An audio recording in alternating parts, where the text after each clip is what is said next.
ایک شخص نے بکرا ذبح کیا اور اسے اچھی طرح پکایا اور اپنے بھائی سے کہا کہ اپنے دوستوں اور پڑوسیوں کو دعوت دو تاکہ وہ ہمارے ساتھ مل کر کھانا کھا سکیں۔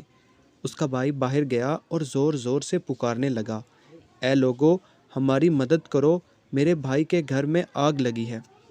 کچھ ہی دیر میں لوگوں کا ایک مجمع نکلا اور باقی لوگ اپنے اپنے کام میں مصروف رہے، جیسے انہوں نے کچھ سنا ہی نہ ہو۔ جو لوگ آگ بجھانے میں مدد کو آئے تھے انہوں نے پیٹ بھر کر بہترین کھانا کھایا۔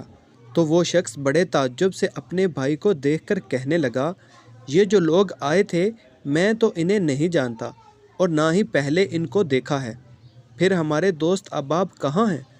بھائی نے جواب دیا کہ یہ لوگ اپنے گھروں سے نکل کر ہمارے گھر میں لگی آگ بجھانے میں ہماری مدد کو آئے تھے، نہ کہ دعوت میں، اس لیے یہی لوگ مہربانی اور مہمانی کے مستحق ہیں۔